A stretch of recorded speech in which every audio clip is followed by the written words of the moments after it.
أنا آسف. كلمة سهلة صارت دارجة بشكل كبير بهاي الأيام.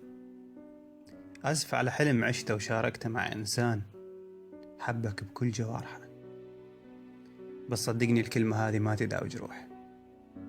كلمة آسف ما ممكن أن تمحي أيام حلوة عشتها مع شخص بكل حالاتها، فرحها بحزنها بألمها بجروحها. آسف وانتهى كل شي بيناتنا، بس يوم اللي تقولها صدقني الجواب راح يكون داخل هذا الشخص اللي جرحته، راح يقول لك أنا اللي آسف.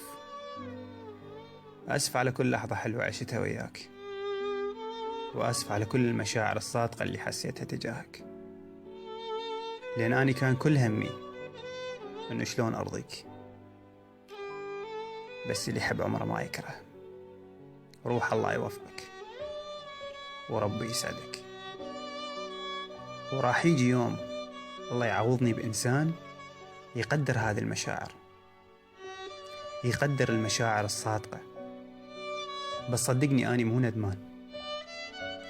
مو ندمان على مشاعر صادقة حسيتها اتجاهك، لأن هذا الشيء يدل على إخلاصي ووفائي. الإنسان ما كان يستحق،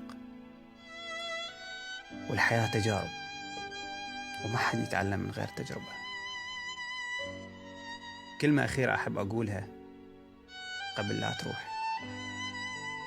صدقني راح يجي يوم وتتمنى رجوعي، تتمنى ذاك الشخص اللي حبك ووصانك، بس لما يجي هذا اليوم لا تجيني، لأن وقتها ما راح أكون موجود.